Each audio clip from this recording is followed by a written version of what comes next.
Do you have a second? It's about all I have. I was wondering if maybe I could possibly Time's up. Could I get a day or two off? A day or two? A day. I just need one day away. Are you sure that's all you need? I'm sure. Would you also like me to make your bed? What? Maybe I can triple your salary while we're at it. Hi, I'm Rachel Zane. I'll be giving you your orientation. Wow, you're pretty. Okay, good. Good. You've hit on me. We can get out of the way that I'm not interested. No. What? No, I'm sorry. I wasn't hitting on you. Trust me, I've given dozens of these, and without fail, whatever new hotshot it is thinks that because I'm just a paralegal, that I will somehow be blown away by his dazzling degree. The whole cast of Suits, or not the whole cast of Suits, but a large number of the people in Suits, sort of didn't, jive with her. And somebody said, she's just not somebody you can be friends with.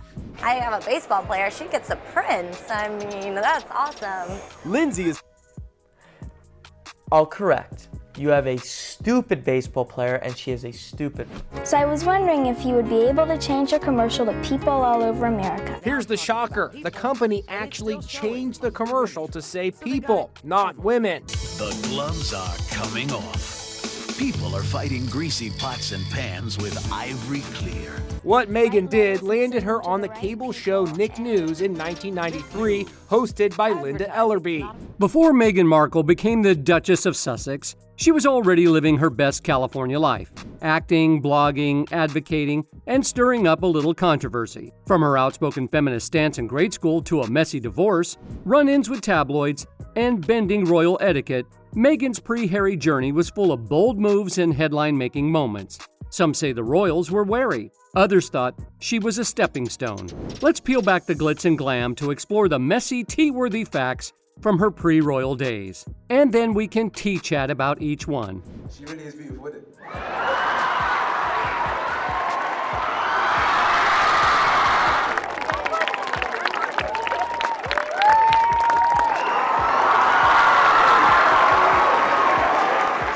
I have no idea. It was great to work on.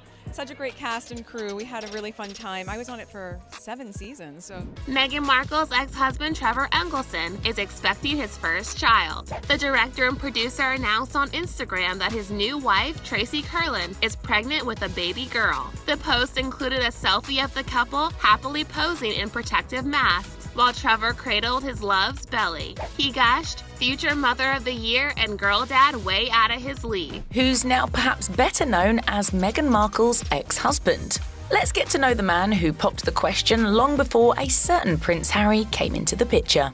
Before becoming a royal, Meghan Markle was far more than just Rachel Zane from Suits. She was a woman of many hats and hustle. With a major in theater and international studies, a side gig as a freelance calligrapher, and her own lifestyle blog, The Tig, Meghan was already building an empire on her terms. Curious about the life she lived before the palace gates opened? Well, here's the real story of Meghan Markle before the crown that the British royalty seemed to be trying to wash off. 11, go.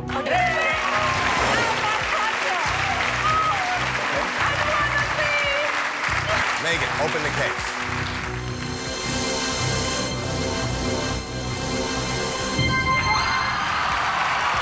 Really loving father, and she knows that, and there's no excuse for her to treat me this way. No excuse to treat the king that way as well. It's really ridiculous. No excuse to treat grandparents that way. Number 1. Meghan was born in LA, and she grew up in 2 totally different worlds. Before the royal titles, the tabloids, and the tiaras, Meghan Markle was just Rachel Meghan Markle, an LA girl navigating 2 vastly different lifestyles. Her mother, Doria Ragland, was a calm, spiritual presence in her life, working as a yoga instructor and social worker who deeply valued mindfulness and emotional strength. Meanwhile, her father, Thomas Markle, brought her into the whirlwind of Hollywood. As a lighting director who worked on popular shows like Married with Children, Thomas exposed Meghan to behind-the-scenes buzz of TV production early on. This contrast meant Meghan could go from meditating with her mom in a modest home to sitting on a production set surrounded by celebrities and crew. Do you have a second? It's about all I have. I was wondering if maybe I could possibly Time's up. Could I get a day or two off? A day or two? A day. I just need one day away. Are you sure that's all you need? I'm sure. Would you also like me to make your bed? What? Maybe I can triple your salary while we're at it. No, that's not. No, really, what can I do to make your life easier? That is not fair. I have been juggling work and school for months now, and I haven't asked for any special treatment. You're asking now. I'm not asking for time off to go to the Hamptons. This is law school I'm talking about. You said a day away. You didn't say anything about law school. Well, it's for law school. Well, this is your law school. This, right here. And by the way, we're paying you for it. I know, and I'm grateful. If you're grateful, then you'll stop complaining about how much work you have to do, and you'll figure out how to best manage your time. But as far as getting time off, that's not going to happen if you still plan on working for me. Now, you still need a day or two off? No, I can manage. That upbringing shaped her identity, poised, camera comfortable, yet grounded. But it also planted the seeds for future chaos. With one foot in a quiet private world and another in a glitzy, image-driven Hollywood, Meghan learned how to adapt and perform. This duality made her magnetic, but also controversial once she entered the royal arena. Some say the royals didn't know how to handle someone who had already tasted fame and knew how to manage her own narrative. From the very beginning, Meghan was never the typical royal bride, and that made her a threat. Number 2. Meghan's feminist stance at 11 years old. Even before she stepped into the spotlight, Meghan Markle was already shaking up the system, and she was only 11. It all started with a commercial for dishwashing soap that aired on TV. The voiceover said something like, "Women all over America are fighting greasy pots and pans." That line didn't sit right with young Meghan. While most kids her age were busy with cartoons and homework, Meghan was busy writing letters to Procter & Gamble, the makers of the soap, and even to then First Lady Hillary Clinton and civil rights attorney Gloria Allred. It's the first time little Meghan Markle was on TV, and she was a firecracker even at age 11. I don't think it's right for kids to grow up thinking these things, that just mom does everything. For a social studies assignment way back in elementary school in Los Angeles, Meghan and her classmates were asked to watch some commercials and assess their messages. Recommended by more doctors, pharmacists, and Dr. Mom. It's always mom does this and mom does that. In particular, a commercial for Ivory dishwashing liquid caught her attention because it used the word women. Women are fighting greasy pots and pans. And I said, wait a minute, how could somebody say that? Even back then, Meghan struck everyone with her easy charm and intelligence. Just about 1 out of every 3 commercials is gonna say something that's gonna hurt somebody's feelings. So Meghan took pen in hand and wrote a letter to Procter & Gamble. And just look at that penmanship. She didn't just complain, she called out the sexism and made a clear case for change. And believe it or not, it worked. The company eventually changed the wording from women to people. This moment wasn't just cute or precious, it was powerful. It showed that Meghan had a strong voice and wasn't afraid to use it. That same confidence and advocacy would later become one of the very things the royal family struggled with. Royals are taught to stay neutral, avoid controversy, and smile through everything. Meghan, she was already calling out injustice before middle school. And that kind of boldness? Yeah, it was about to clash with the crown. So I was wondering if you would be able to change your commercial to people all over America. Here's the shocker. The company actually changed the commercial to say people, not women. The gloves are coming off. People are fighting greasy pots and pans with Ivory Clear. What Meghan did landed her on the cable show Nick News in 1993, hosted by Linda Ellerby. It was absolutely clear that this young woman was strong in her beliefs. It didn't matter if she was 11 years old. She believed in women, she believed in her own power, and she wasn't afraid to reach out and say, I want my power, I want my rights. Good evening. Many years later, Meghan spoke about the Ivory dishwashing liquid commercial. At the age of 11, I had created my small level of impact by standing up for equality. Back in 1993, Meghan had these words of advice for fellow kids across America. If you see something that you don't like or offended by on television or any other place. Number 3. Meghan's stint as a briefcase girl on Deal or No Deal. Before she landed her breakthrough role on Suits, Meghan Markle took whatever gigs she could to make ends meet in Hollywood. including one that she'd later call objectifying. Yep, she was a briefcase girl on the game show Deal or No Deal, standing silently in heels and a tight dress, flashing a bright smile as she held up a suitcase with a dollar amount inside. 11, go.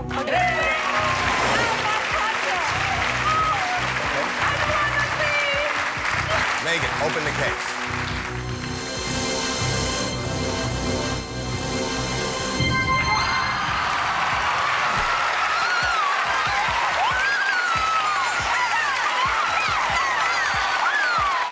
Before the royal wedding to Harry, watch Meghan Markle open the case. It was far from the glamorous behind the scenes. Meghan later revealed that while she was grateful for the job, it made her feel like she was reduced to a bimbo. No, that's not. No, really, what can I do to make your life easier? That is not fair. I have been juggling work and school for months now, and I haven't asked for any special treatment. You're asking now. I'm not asking for time off to go to the Hamptons. This is law school I'm talking about. The irony? That clip of her Deal or No Deal would resurface everywhere once she got engaged to Prince Harry. Suddenly, the tabloids had a field day, digging through her past to paint her as too Hollywood or not royal material. And let's be real, this one role became the symbol of how Meghan didn't fit the usual royal mold. She had hustle, she had a past, and she wasn't pretending otherwise. To the firm, that kind of visibility and independence may have looked messy, but to many women watching, it was a reflection of the real world. And Meghan, she wasn't ashamed, she owned it. Number 4, Meghan's education and sorority life at Northwestern University. Meghan Markle wasn't just a pretty face trying to make it in Hollywood, she had brains, ambition, and a global mindset.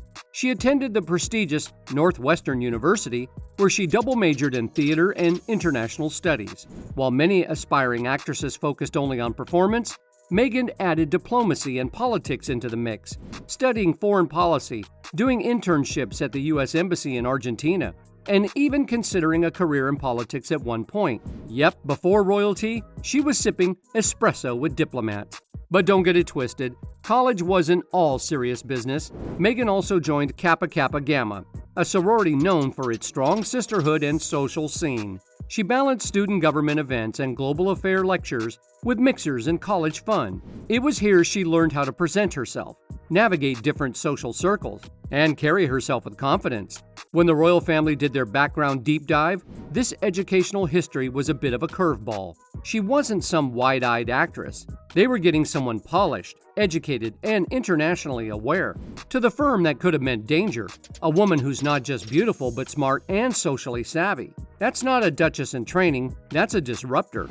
And that made Meghan a wild card from the start. Number 5, Meghan's lifestyle blog, The Tig, and why the royals weren't exactly fans. Before she was penning royal statements, Meghan Markle was writing blog posts. And trust me, The Tig was her whole vibe. Launched in 2014, the blog was named after her favorite wine, Tiganello, because classy, and quickly became a lifestyle haven. Think travel tips, beauty routines, recipes, international interviews, and personal reflections. But The Tig wasn't just a blog. It was her creative outlet, her platform, and low-key a PR machine for her personal brand. She wrote in her own voice, smart, sassy, thoughtful, and fans loved that they were hearing directly from her. Hey Holtz, I'm so glad you're here. Come with me for a day in the life. I'm going to show you my favorite spots in Toronto. Come on.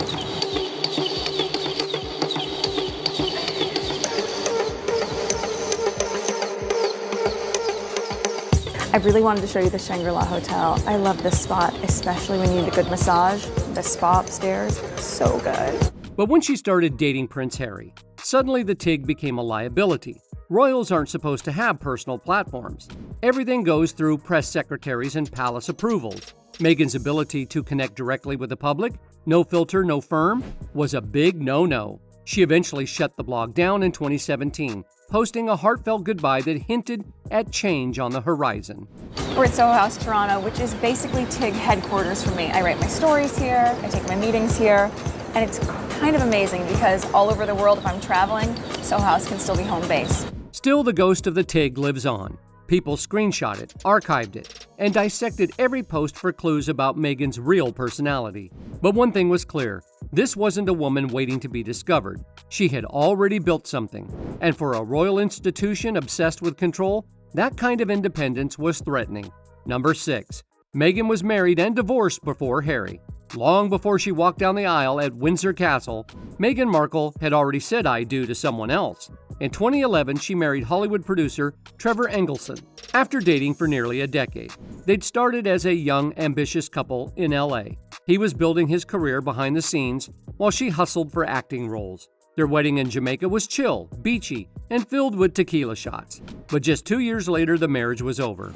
Meghan Markle's ex-husband Trevor Engelson is expecting his first child. The director and producer announced on Instagram that his new wife, Tracy Curlin, is pregnant with a baby girl. The post included a selfie of the couple happily posing in protective masks while Trevor cradled his love's belly. He gushed, "Future mother of the year and girl dad way out of his league." The official reason? Irreconcilable differences. But word on the street was that long distance took its toll.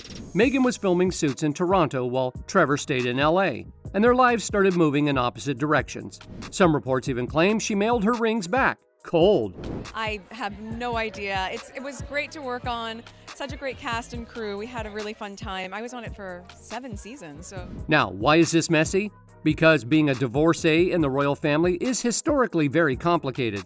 Just look at Wallis Simpson. Her relationship with King Edward VIII basically changed the monarchy forever. While things have obviously evolved since then, Meghan's past marriage raised eyebrows within royal circles. For a family still obsessed with image and purity, her relationship history wasn't ideal. But here's the kicker: Meghan never hid it.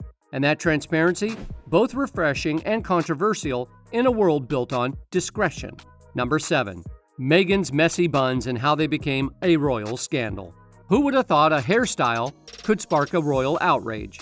But in Meghan Markle's case, even her bun caused drama. From the moment she stepped into the spotlight with Prince Harry, Meghan embraced her signature low, messy bun. Loose strands, natural texture, not overly styled. For most of us, it's the ultimate go-to look. But in the royal world, it was borderline rebellious. See, royal women are expected to look polished and put together at all times. Think sleek chignon, not an off a strand, and definitely no flyaways. So when Meghan appeared at formal events, like her first public outing with Harry in Belfast, or even her royal wedding, with her hair not perfectly pinned, traditionalists were shocked. Tabloids accused her of being sloppy, disrespectful, and too hard to be relatable. But here's the thing, those messy buns were intentional. It was her way of saying, I'm here, but I'm doing it my way. Her laid-back look clashed hard with centuries of royal image control. And to the firm, that subtle statement was loud, because a messy bun might not seem like a big deal until it's worn on royal soil. Then suddenly, it's a symbol of modern rebellion with a bobby pin. Number 8. The Thomas Markle scandal and the letter that broke hearts. Just days before Meghan's dream royal wedding, everything went up in smoke because of her own father. Thomas Markle, a retired lighting director, had been making headlines for all the wrong reasons. First, it was revealed that he had staged paparazzi photos, posing in an internet cafe while pretending to research Meghan and Harry getting fitted for a tux, and even reading books about British history. All of it was fake, planned for money, and sold to the press. I still haven't seen my grandkids, and that's a vow. I want to see my grandkids, and I think the king would like to see his grandkids as well. Really loving father, and she knows that. And there's no excuse for her to treat me this way. No excuse to treat the king that way as well. It's really ridiculous. No excuse to treat grandparents that way. Then came the interviews. Thomas gave emotional, sometimes contradictory statements to tabloids, painting himself as a heartbroken father left out of royal plans. But behind the scenes, Meghan was devastated. She hadn't cut him off. She'd tried to protect him. In fact, she wrote him a 5-page handwritten letter begging him to stop engaging with the media and trying to reconnect with him privately. That letter, of course, was later leaked, allegedly by her father himself. The betrayal was gut-wrenching and public. Meghan's pain was clear, but so was the royal family's discomfort. This kind of tabloid chaos wasn't supposed to happen to them. For Meghan, it was a deeply personal heartbreak. For the firm, it was PR hell. And for the public, it was the messiest pre-wedding saga they'd ever seen. Meghan lived with me from the 6th grade to high school, and I never saw anything like that with her. And well, also college, we get along fine then too as well. I never saw the kind of woman she turned into. I'm shocked to this date to tell you that, because she's not the person I knew as my daughter. Number 9. Rumors that Meghan saw Harry as a stepping stone to global fame. This one's got serious, royal, side-eye energy. From the very beginning, whispers swirled that Meghan Markle had her sights on something bigger than love: global recognition. Royal insiders and tabloid gossip mills suggested that Prince William, in particular, was skeptical. He reportedly warned Harry to take things slow with Meghan, hinting she might be more interested in the crown than the prince. Fueling that suspicion were Meghan's past interviews, her blog, The Tig, and her super curated online image. She was polished, media savvy, and already well-versed in brand building. Then there was the claim that Meghan had Googled Harry before they met, and may have manifested her princess art. Add that to reports that she thought Harry was way richer than he actually was, and you've got the perfect royal storm. Critics said Meghan used the royal platform as a launchpad. Cue the Netflix deals, the Spotify contracts, and the Archewell Foundation. Fans argued that she simply refused to dim her light for a family that preferred silence over self-expression. Either way, this narrative stuck, and it's one of the core reasons why tensions with the royal family escalated. In their eyes, Meghan wasn't just different, she was dangerous to the brand, and that's tea. Number 10. Meghan broke royal rules left and right and didn't care. From the jump, Meghan Markle came in swinging with hugs, selfies, autographs, and PDA. While most royals avoid even touching fans, Meghan was out here giving warm embraces and holding Harry's hand in public, a total breach of royal etiquette. But instead of acting clueless, Meghan made it clear this was intentional. She brought a Hollywood human vibe into a world obsessed with formality. And to be honest, it worked. The public loved it, but the firm, not so much. They saw her as a wild card who wouldn't play by their silent, stoic rules. Her rule-breaking wasn't just a style thing, it was a deeper clash of values. Meghan wasn't trying to disrespect tradition, but she also wasn't about to erase her personality to fit into a tiara. And that boldness, for a centuries-old institution built on quiet obedience, that was a red flag waving loud. Number 11. Rumors swirled that she was obsessed with royals even before Harry. Here's where it gets spicy. Some former friends and anonymous sources claim Meghan had always dreamed of marrying into royalty. They say she was obsessed with Princess Diana, followed royal news growing up, and allegedly told people she wanted to be a princess. Whether or not that's true, these rumors caught fire the moment she and Harry got together. The press framed it like she had a lifelong royal Pinterest board and that Harry was just the final puzzle piece. Even worse, some say she manifested him, literally Googled him before their first date. Now sure, lots of people find royal life fascinating, but when you're entering a family that's been burned by ambition before, hello Wallace Simpson, even the idea that Meghan chased the crown was enough to freak out the firm. Suddenly love wasn't enough, it looked like strategy. And whether it was true or not, perception, that's what made it messy. Number 12. Her family drama was so wild it became a Lifetime movie. No royal bride had a pre-wedding meltdown quite like Meghan. The chaos was so loud, it got its own dramatized TV movie. Harry and Meghan becoming royal didn't just show the love story, it dove deep into the toxic family feud. Her dad was staging paparazzi pics, her half-siblings were dragging her on talk shows, and all of this was unfolding while she was planning a royal wedding. Lifetime painted Meghan as a woman caught in a storm, trying to protect her image and her new life, while her own relatives cashed in on her fame. It was the kind of drama the royal family hates: loud, public, emotional. And even though the movie was fictional, it captured a truth the firm couldn't ignore. Meghan came with real-world mess. Not scandals behind palace doors, but open, unfiltered chaos you couldn't control. And for a family built on tight-lipped tradition, this was a PR nightmare in the making. Number 13. Even before the wedding, the media was already scripting her downfall. As soon as Meghan's relationship with Harry went public, the media circus began. But it wasn't just tabloids. It was a narrative machine. Articles dissected her past, questioned her motives, and constantly compared her to Kate Middleton. Before she could even say I do, headlines were already setting her up as the difficult Duchess. The British press labeled her a diva, blamed her for staff leaving, and twisted every little thing into a scandal.